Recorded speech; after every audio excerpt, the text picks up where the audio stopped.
She was supposed to disappear in that broken ranch kitchen. So why did one of the richest cowboys in Kansas ride back asking for her? The plate struck the dirt with a crack. Biscuits rolled through the dust around Maryanne's boots as 19-year-old Pete Sully froze beside her. Across the yard, Garrett Finch pulled his horse to a stop and watched her lift an old Dutch oven without saying a word. What had she done to deserve this? Tell us where you're watching from. The plate struck the hard-packed yard and broke against a stone. Biscuits rolled through the dust. One stopped against Maryanne Ashcroft's boot. For a moment, nobody moved. 14 cowboys stood near the rail outside the Caldwell Cross cookhouse, some holding coffee cups, others tightening gloves before the afternoon ride. Even the horses seemed quieter beneath the pale Kansas sky. Vivian Holt stood on the porch above Maryanne. "If you're so determined to feed every stray who comes through this ranch," she said, "you can do it somewhere else." Pete Sully pushed himself away from the wall. He was 19, thin from the trail, with dust worked deep into his shirt collar. An hour earlier, Maryanne had noticed his hands shaking while he waited for his outfit's cattle to be counted. She had put 2 biscuits and a bowl of beans beside him without asking anybody's permission. Now his face had gone red. "Mrs. Holt, Maryanne looked at him. That was enough. Pete stopped. A temporary drover challenging the head housekeeper would not put the biscuits back on the plate. It would only give Vivian another person to punish. Maryanne bent, not for the food, but for the cast-iron Dutch oven beside the kitchen step. Vivian's mouth tightened. "You'll move your trunk to the east bunkhouse. There's an old kitchen attached to it." Maryanne straightened slowly. "That kitchen hasn't been used in years." "Then you'll have plenty to occupy you." Maryanne looked once at the biscuits in the dirt. Then she walked. A horse came through the ranch gate as she crossed the yard. The rider was broad-shouldered, dressed in a dark wool coat gone pale at the seams from weather. Garrett Finch had spent most of his adult life moving cattle north through Kansas and negotiating contracts with men who measured everything in acres, livestock, and dollars. He owned enough cattle that most ranchers knew his name before they met him. He reined in when he saw the broken plate. Maryanne passed him carrying the old Dutch oven in both hands. Her face showed nothing. That interested him more than tears would have. Garrett watched her continue toward the eastern edge of the property. "What did she steal?" he asked.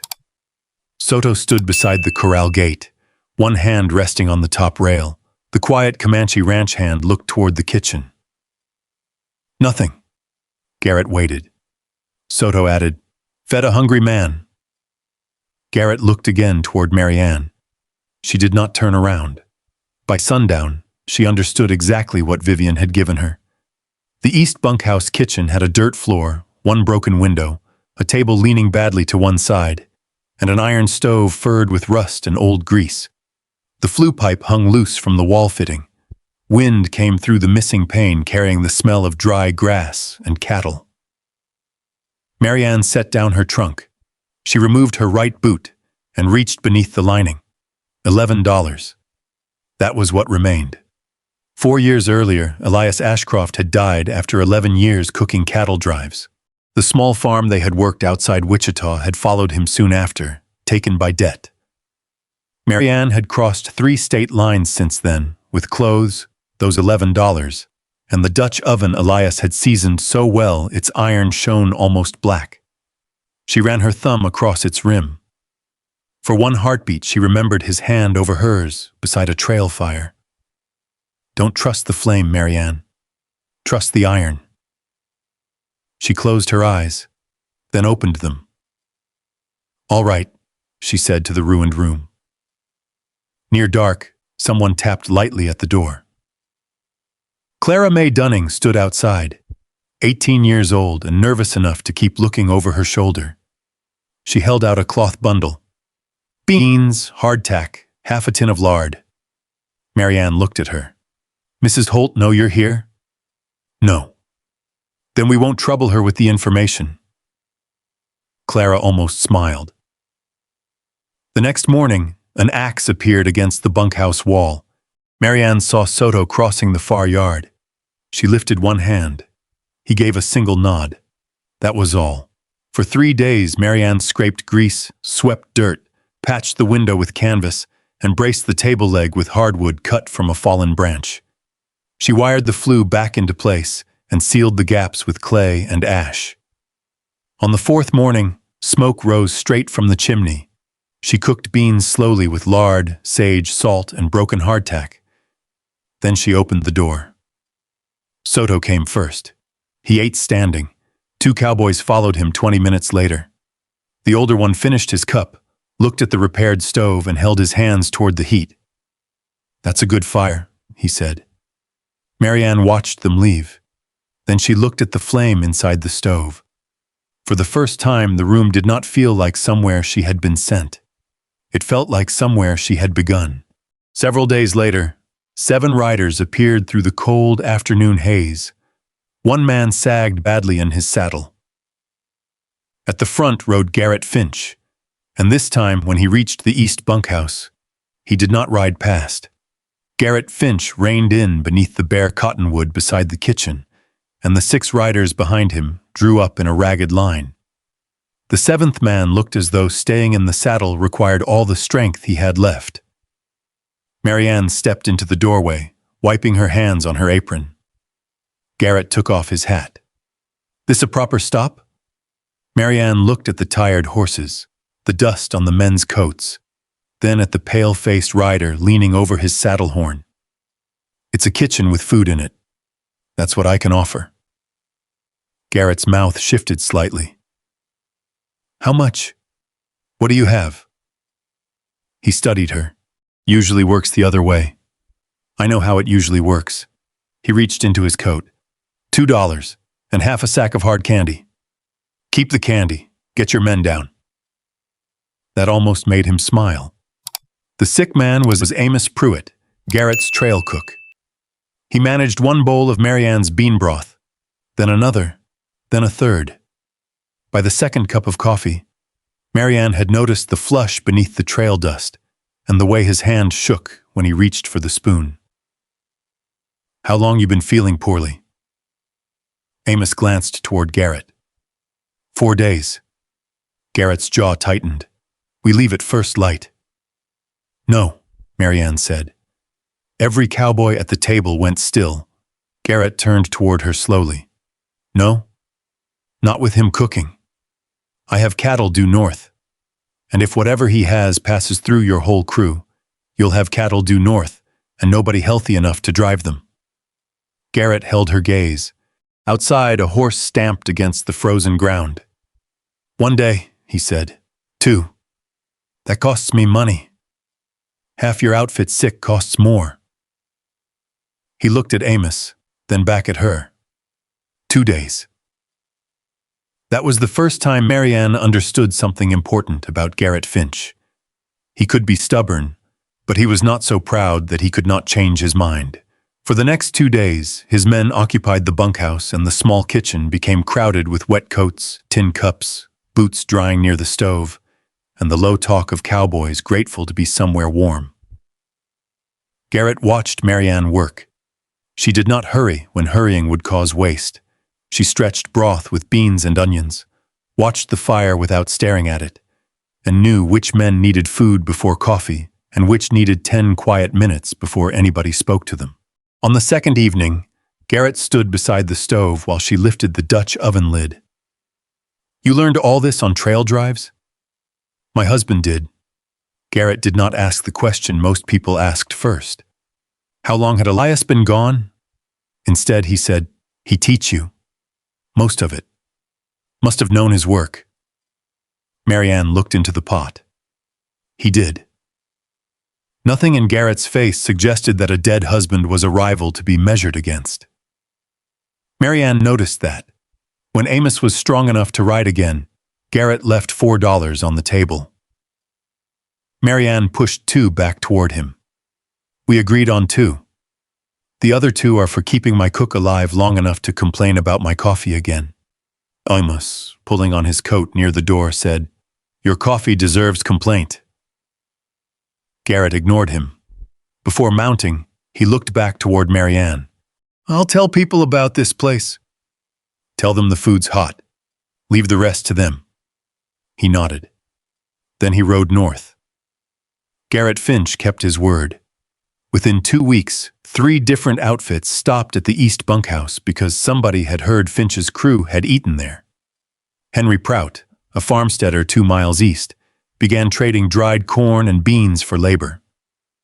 Dolph Crane, who handled butchering for Caldwell Cross, started leaving beef bones in a cloth sack every Tuesday morning. Passing cooks left dried peppers, grease, recipes, and advice. One freight man left a leather-bound book filled with cooking notes gathered from trails running north out of Texas. Maryanne began adding names in the back. Who had come, where they were headed, what outfit they rode for. The kitchen was no longer merely surviving. It was becoming known. Garrett returned 3 weeks later. He claimed he had business with Gerald Caldwell. The second time, he said he was checking an east pasture route. The third time, he offered no explanation at all. He simply sat in the same chair near the stove. Maryanne poured coffee before he asked. Garrett looked at the cup, then at her. Neither mentioned it. One evening, a cold rain turned to sleet before sundown and made the road north dangerous enough that even Garrett refused to test it. The last travelers left early. Maryanne wiped the table while Garrett sat with both hands around his coffee. The quiet between them had changed. It no longer felt like something waiting to be filled. Garrett's eyes moved to the old Dutch oven. "Elias?" Maryanne nodded. "He was a good man." Garrett looked into his cup. "Then I'm glad somebody was good to you." Maryanne's cloth stopped against the tabletop, just for a moment. Then she began wiping again. "Rain sounds worse." Garrett understood the change of subject. "Usually does against a tin edge." He did not press. That restraint stayed with her long after he rode out the next morning. Days later, Vivian Holt sent Ruth from the main house to inspect the kitchen. Ruth stood near the stove, drank an entire cup of Maryanne's chili, and said nothing until she had put the cup down. "She knows how many people are coming here." Maryanne kept slicing onions. "I figured." Ruth lowered her voice. "She's going to cut you off." The next morning, a folded note lay beneath Maryanne's door. No access to Caldwell Cross food stores, no ranch account, no supplies from the main kitchen. Maryanne read it once. She folded it, placed it beneath the leather receipt book. Then she took 3 wild onions from the basket beside the stove and began peeling the first one. Vivian Holt had expected the note to narrow Maryanne's choices. Instead, it clarified them. By noon, Maryanne had already decided what came next. Henry Prout would trade dried corn and beans for 2 mornings of labor each week. Dolph Crane's bone scraps would keep broth rich enough to stretch. Sage still grew along the creek bank. Wild onions were free if you knew where to look. The remaining dollars in Maryanne's boot would be used only where barter failed. The kitchen would live or die on what she could build outside Vivian's reach. 3 days later, a woman named Bet Sims appeared at the door. She was 48, broad through the shoulders, with flour worked permanently into the lines of her hands. "You hiring?" "I can feed you," Maryanne said. "And there's a dry cot in the bunkhouse. I can't promise wages yet." Bet looked toward the stove. "What do you need?" "Everything." Bet nodded once. "I make biscuits better than most." Maryanne studied her. "That so?" "It is." "Then come in." By the end of the first morning, Maryanne knew she had made the right choice. Bet argued about oven heat, complained that Maryanne used too much sage, and caught a pot before it scorched while Maryanne was dealing with 6 freightmen at the table. It was the first time in months Maryanne had been able to turn her back on the stove without worrying that the whole room would fall apart. The bunkhouse table grew. So Vivian changed tactics. This time there was no written order, just careful words passed through other mouths. The South Creek ran below grazing land. The kitchen had no formal supervision. A lone cook operating outside the main ranch stores might not be keeping things properly. Nothing Vivian said was completely false. That made it harder to fight. Maryanne learned the rumor had teeth when the Dunfield outfit slowed at the east gate, looked toward the kitchen, then kept riding. She stood in the doorway with a ladle in her hand and watched 12 men disappear north. Bet came beside her. "You want me to say something?" "No." Maryanne went back inside. That evening, she opened the leather receipt book and began writing dates beside names. Who had eaten, when, how many, who had returned. If rumor wanted to live on implication, Maryanne would answer with memory. Garrett Finch heard about the bad water 2 counties south. He arrived at Caldwell Cross before noon the next day with mud halfway up his horse's legs and anger sitting hard in his jaw. Maryanne saw it before he dismounted. "Who told you?" "Doesn't matter. It matters if you're planning what I think you're planning." Garrett pulled off his gloves. "I'm going to speak to Caldwell." "No." He looked at her.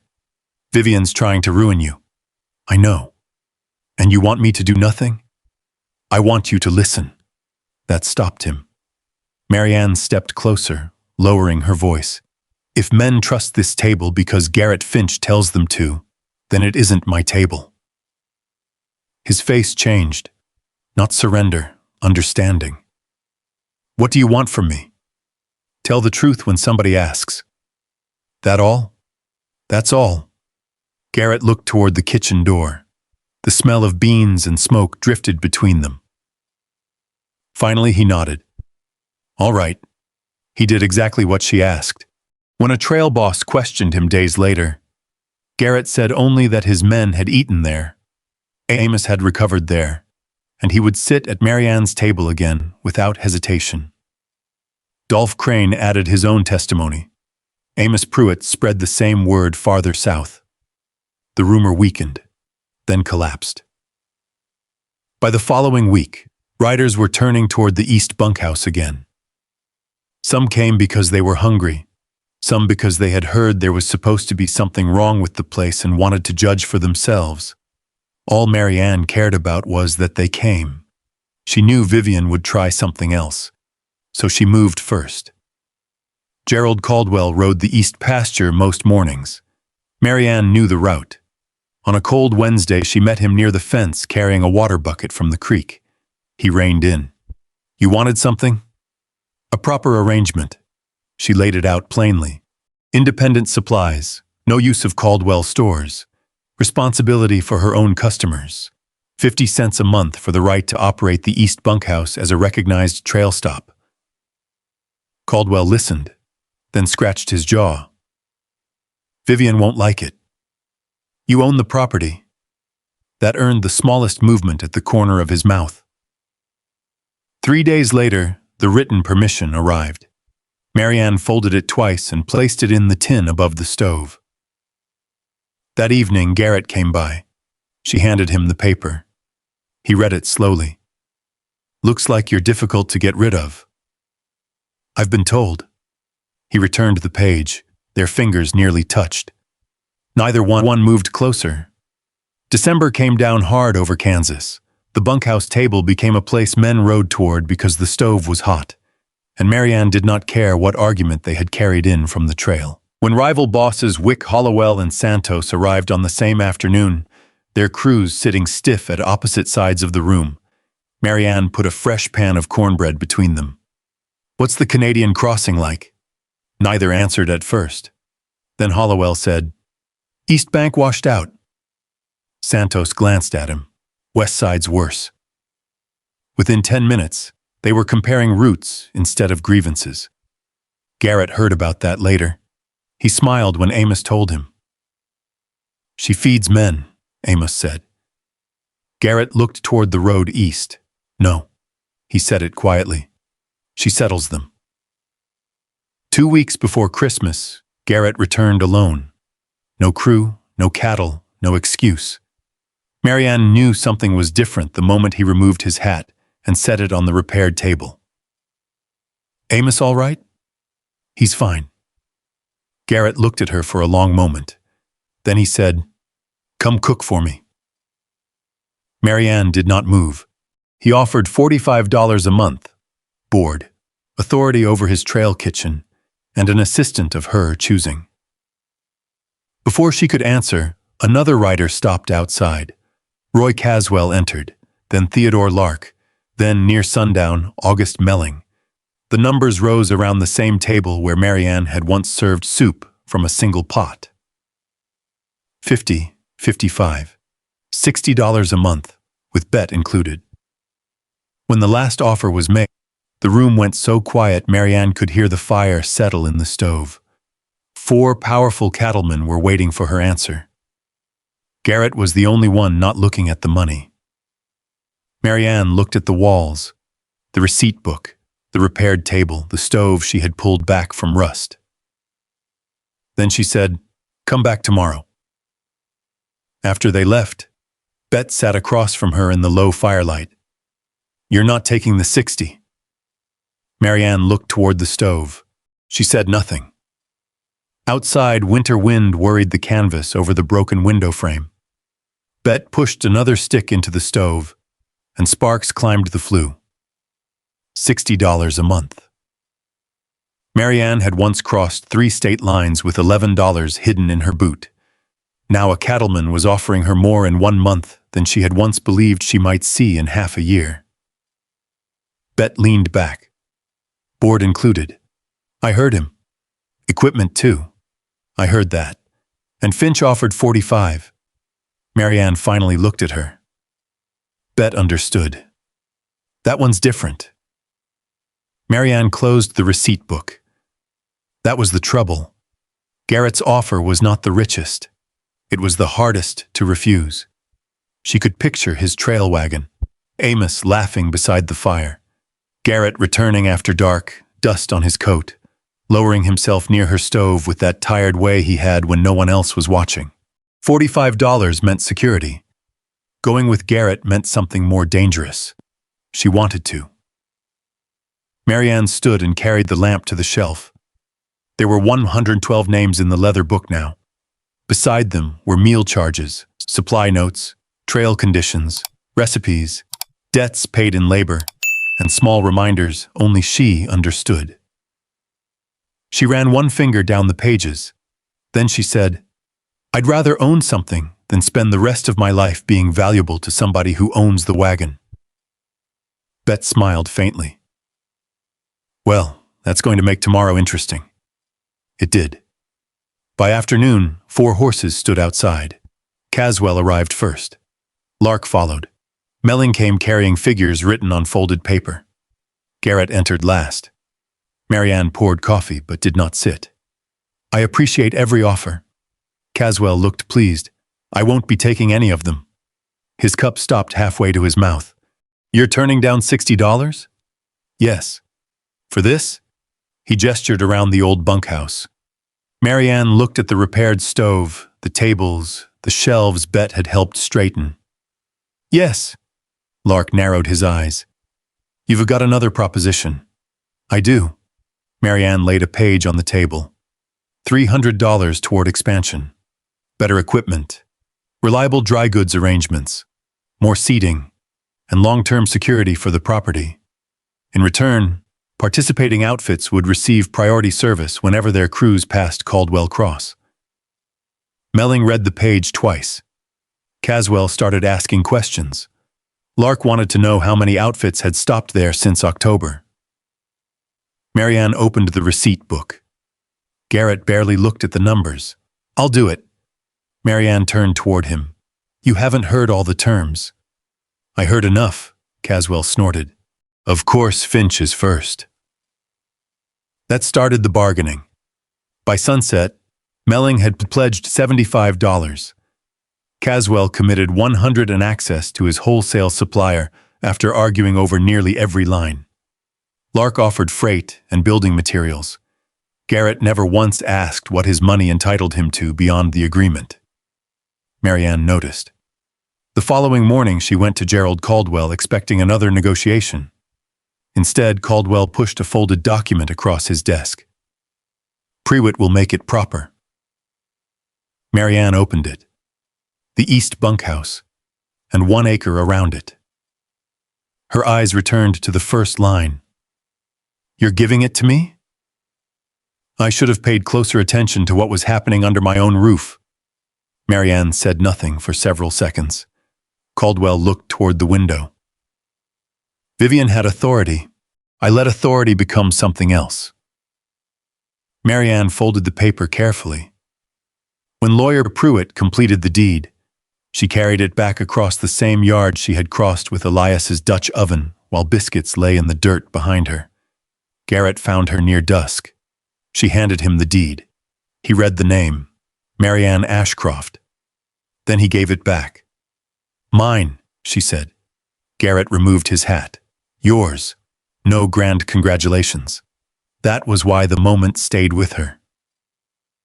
3 Saturdays later, Vivian Holt came through the bunkhouse table door. Maryanne kept slicing onions. Vivian stood beside the table where Garrett usually sat. "I sent you here to fail." "I know." Vivian's hands tightened around her gloves. She spoke of East Tennessee, of poverty, of Mrs. Calloway teaching her that order was the only wall between a woman and being discarded. Vivian had spent years believing one broken rule could bring the whole wall down. Maryanne finally set down the knife. "And Pete Sully?" "I saw disorder. He was hungry. I know that now." Vivian looked toward the stove. "You made an exception, and nothing collapsed." "No," Vivian swallowed. "Why didn't you come after me?" Maryanne wiped her hands on her apron. "I was too busy fixing the stove." Vivian gave a short sound that was almost a laugh. Maryanne offered her coffee.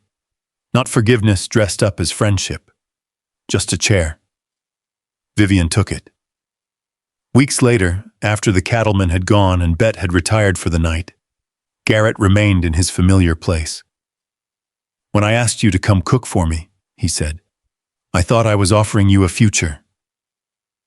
Maryanne looked at him across the lamp. Didn't understand you'd already built one." "I was sorry to refuse you." "Don't be." He turned his hat slowly between his hands. "Truth is, I wanted you on my drive because I wanted you near me." Maryanne went still. Garrett did not reach across the table, did not ask for an answer she was not ready to give. "And now?" she asked. His eyes moved around the kitchen before returning to her. "Now I suppose I'll have to keep finding reasons to eat here." Maryanne's smile came slowly. "Coffee's 5 cents. Garrett put a nickel on the table. "Then I reckon I can afford to keep coming back." Outside, the Kansas wind moved across the dark cattle road. Inside, Maryanne picked up his cup and filled it without asking how he took it. She already knew. By spring, Garrett had stopped pretending every visit required cattle business. Sometimes he brought coffee. Sometimes nails, hinges, or news about a washed-out crossing farther west. Once he unloaded good pine boards beside the bunkhouse and claimed they were surplus. Maryanne ran her hand along one clean edge. "These aren't surplus." Garrett looked toward his horse. "Depends how much lumber a man has." "You bought them." "I may have miscalculated." Maryanne studied him. "I'll take half." Garrett laughed under his breath. "Of course you will." He never offered jewelry, never spoke of rescuing her, and he never again asked her to leave the bunkhouse table. Instead, little by little, Garrett changed his own road. He routed crews through Caldwell Cross when it made business sense. He established a working base nearby. When trail work pulled him away, he rode. When it brought him back, Maryanne usually found him in the same chair, his hat beside his elbow, and coffee waiting before he asked. One evening after closing, he arrived beneath a sky streaked red over the Kansas prairie. Maryanne was locking the receipt book away. "You're late for supper." "Didn't come for supper." She looked up. Garrett removed his hat. "First time I asked you to come with me." "I remember." "This time I'm asking whether you'll let me stay." The kitchen seemed suddenly very quiet. Maryanne glanced toward the road. "What about the trail?" I'll ride when the work needs me. And this place needs me. I know. She searched his face. What happens when neither needs us? Garrett considered that. Maybe I finally get to eat a meal while it's still hot. Maryanne laughed, and that was where the fear broke. Their wedding was small. Bet stood beside Maryanne. Clara May came from Abilene. Soto wore a coat that looked uncomfortable on him. Dolph Crane and Amos Pruitt argued quietly over who had brought the better bottle of coffee beans. Gerald Caldwell attended with Vivian Holt, who corrected the placement of 2 serving dishes before anyone could stop her. Afterward, Garrett sat at the first repaired table while Maryanne cut cornbread. Nothing about the room looked grand. That was what made it beautiful. They had not traded one person's life for another's. They had chosen where the 2 lives could meet. The years moved. The bunkhouse table expanded. Theodore Lark sent lumber. Caswell's wholesale connection lowered the price of flour and coffee. August Melling sent a carpenter. Receipt books multiplied on the shelf. Then the old cattle trails began changing. Rail lines shortened the drives. Freight wagons appeared where drovers once came through, covered in dust. Garrett worried. Maryanne did not. People still get hungry. She was right. Settlers came. Freight haulers came. Ranch families came in winter. Travelers stopped during storms simply because smoke rising from the chimney meant warmth. Gerald Caldwell died in 1888. His daughter Harriet arrived to settle the estate. And for one uneasy afternoon, Maryanne feared the old questions might return. They did not. Pruitt's deed was sound. Harriet brought something else instead. My father wrote about this place. Maryanne looked at her.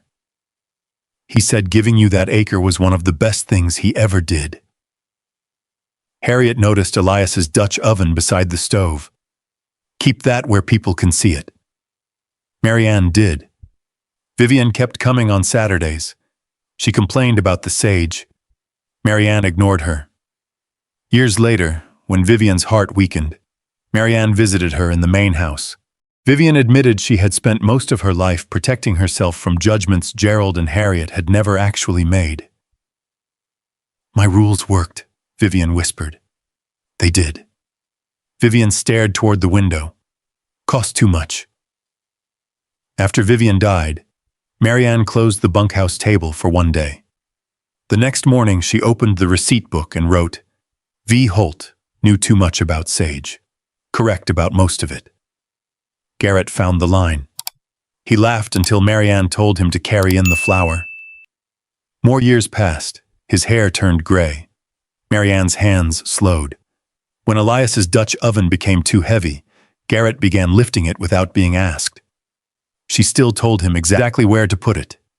He still claimed her coffee could take rust off a horseshoe. She still filled his cup. Clara May eventually returned with Della, an adult cook eager to learn. Bet's sister Ruth Ann came too, and understood at last that Bet had never been trapped there. She had chosen the place. When Della once asked why Maryanne had refused $60 a month, Maryanne pointed toward the stove. I'd rather own something than earn something. Della frowned. What's the difference? Maryanne touched the receipt books. Wages stop when you do. Then she looked around the crowded room. A place doesn't have to. Bet died years later. Her absence changed the sound of breakfast. Maryanne hired hands to replace the work. Nobody replaced Bet. Then came the morning Garrett's chair remained empty. He had kept the promise hidden inside his proposal. He had stayed. For several mornings afterward, Maryanne set his coffee cup in its usual place without thinking. One morning she reached for it, stopped. Her fingers rested against the handle. Then she left it there and went back to the biscuits. By the spring of 1906, Della ran the stoves. Maryanne mostly sat at the original table, watching younger hands perform work her own hands had once done alone. Elias's Dutch oven remained beside the stove. Garrett's cup remained on the shelf. One represented the man who had taught her how to survive the trail. The other belonged to the man who had learned that loving her did not mean asking her to leave it. Maryanne died quietly before morning service. Della found her. For several minutes, the kitchen remained still. Then Della walked to the stove. She laid in wood, struck a match. The fire caught. The bunkhouse table opened on time. Later that morning, a freight hauler sat down with bean soup and cornbread. He noticed the battered Dutch oven. What's that? Belonged to Maryanne Ashcroft. The woman who ran this place? Della looked at the receipt books, at Garrett's cup, at the crowded tables. Then she corrected him. The woman who built it. The traveler glanced around. Must have had money. Della almost smiled. $11. Outside, wagon wheels ground along the Kansas road. Another traveler was coming. Then another.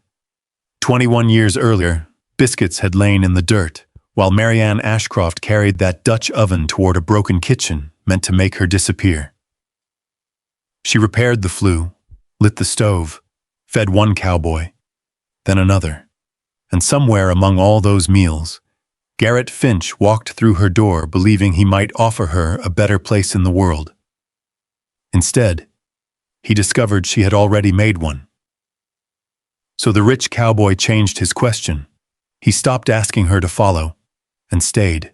Beyond the open kitchen door, another rider approached beneath the wide Kansas sky. Smoke rose steadily from the chimney. The cattle trail was fading, the old punishments were gone, but the fire was still burning. Maybe that is what Maryanne Ashcroft's story was always about. Not the kitchen she was sent to as punishment, or the money she refused, or even the cattleman who eventually learned the value of her table. It was about what she chose to build after humiliation gave her every reason to walk away. Imagine standing where Maryanne once stood, with $11, an old Dutch oven, and a room someone else expected you to fail in. Would you have seen a broken stove and an ending, or the first small piece of a life that could still belong to you? Garrett Finch loved her because he finally understood something simple and rare. Real love does not always ask someone to follow. Sometimes it changes its own road. Sometimes it sits down beside the life another person has fought to build and quietly says, "I'll stay." And perhaps healing works that way too. We may not get back what was taken from us. We may carry names, empty chairs, old coffee cups, and memories for the rest of our days. But loss does not have to decide what comes next. If Maryanne's journey stayed with you, tell me in the comments what you think you would have done with those $11. And if you'd like to spend more time with stories of love, mystery, resilience, and second chances along these old frontier roads, you're warmly invited to subscribe. There are more stories waiting beyond the next bend. The road moves on, but somewhere the door is still open, and the fire is still burning.